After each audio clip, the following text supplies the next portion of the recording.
नमस्कार बच्चों, स्वागत है आप सभी का हमारे इस YouTube channel CHS study capital पर।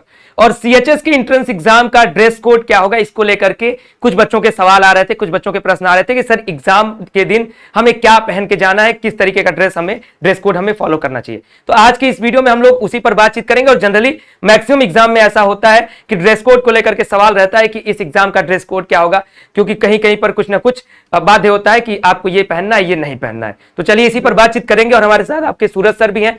तो वीडियो की शुरुआत करते हैं। और वीडियो की शुरुआत करने से पहले जितने भी स्टूडेंट्स हमारे इस चैनल पर पहली बार विजिट कर रहे हैं तो चैनल को सब्सक्राइब कर लीजिए, ताकि आपको CHS की यहां पर सारी नोटिफिकेशन समय पर और सही नोटिफिकेशन दी जाती हैं। तो सर, बच्चों का जो सवाल है इस पर आप क्या बताना चाहेंगे ड्रेस कोड को लेकर के?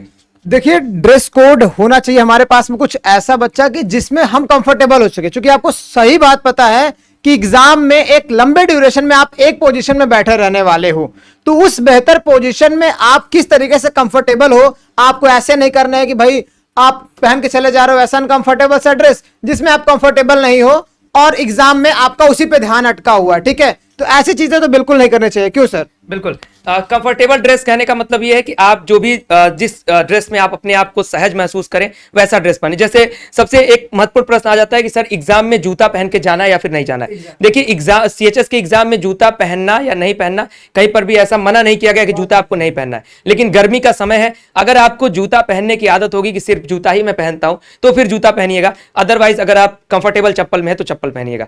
और सर इसके बारे में थोड़ा सा अब ब्रीफ करिए, डिजिटल कुछ नहीं होना चाहिए बच्चों के लिए। जी हाँ, बिल्कुल। जैसे अभी शूज की बात की सर, तो जैसे मेरी आदत है कि मैं शूज पहनता हूं तो ठीक है, लेकिन अगर आपके पैरों वगैरह में पसीने हो रहे हैं, आप अनकंफर्टेबल फील कर रहे हो, तो भाई आप स्लीपर में भी आ सकते हो, कोई इसमें बाउंडेशन नहीं है।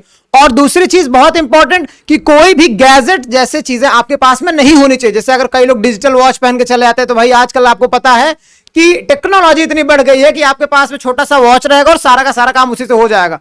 तो ऐसी कोई भी चीज आपके पास में नहीं होनी चाहिए, ना कोई डिजिटल गैजेट या कोई भी ऐसा आपको लॉकेट वगैरह नहीं पहन के जाना है जो कि क्या है भाई कि मेटालिक हो। ठीक है, और बाकी सारी चीजों का विशेष ध्यान देना है। ठीक है, तो ये सारी चीजों का हमें ध्यान देते हुए रहना कि कोई भी गैजेट जैसी चीज हमारे पास में नहीं होनी चाहिए। जी हाँ, ऐसा कोई गैजेट नहीं होना चाहिए। और जैसे होता है कि बच्चे हाथ में कुछ ऐसा पहनते हैं जिसमें ऐसा लगता है कि चिप वगैरह पहने हैं, तो इस तरीके का, जैसे अगर सिंपल आप रक्षा सूत्र वगैरह पहनते हैं तो वो चल जाएगा। लेकिन कोई भी एक्स्ट्रा इक्विपमेंट आप अपने हाथ में या फिर कपड़े में भी कुछ आपके ऐसा नहीं होना चाहिए जो विवादास्पद लगे और आपको सेंटर पर रोक करके ज्यादा देर तक चेक किया जाए, ऐसी कोई समस्या। क्योंकि आप देखो एग्जाम देने जा रहे हैं और सर अगर हम एग्जाम देने जाते हैं, अगर हमको सेंटर पर रोक करके कोई बाकी लोगों से ज्यादा हमसे 5 मिनट अगर पूछताछ कर लेगा तो फिर हमारा कॉन्फिडेंस लो हो जाता है। तो इस चीज का आप लोग ध्यान देना। ठीक, तो यही चीज कि हाँ, अगर हमसे कुछ इनअप्रोप्रिएट हरकतें करने लगते हैं कोई कि हाँ रोक के कि ये दिखाओ वो दिखाओ, ऐसा करो ऐसा करो, तो हमारा भी एक मोरल डाउन हो जाता है। तो इन सब से बचने के लिए अवॉइड रहना, सिंपल रहना, मस्त रहना, कूल होकर एकदम जाना एग्जाम सेंटर पे और बिंदास तरीके से बैठ के एग्जाम देना है।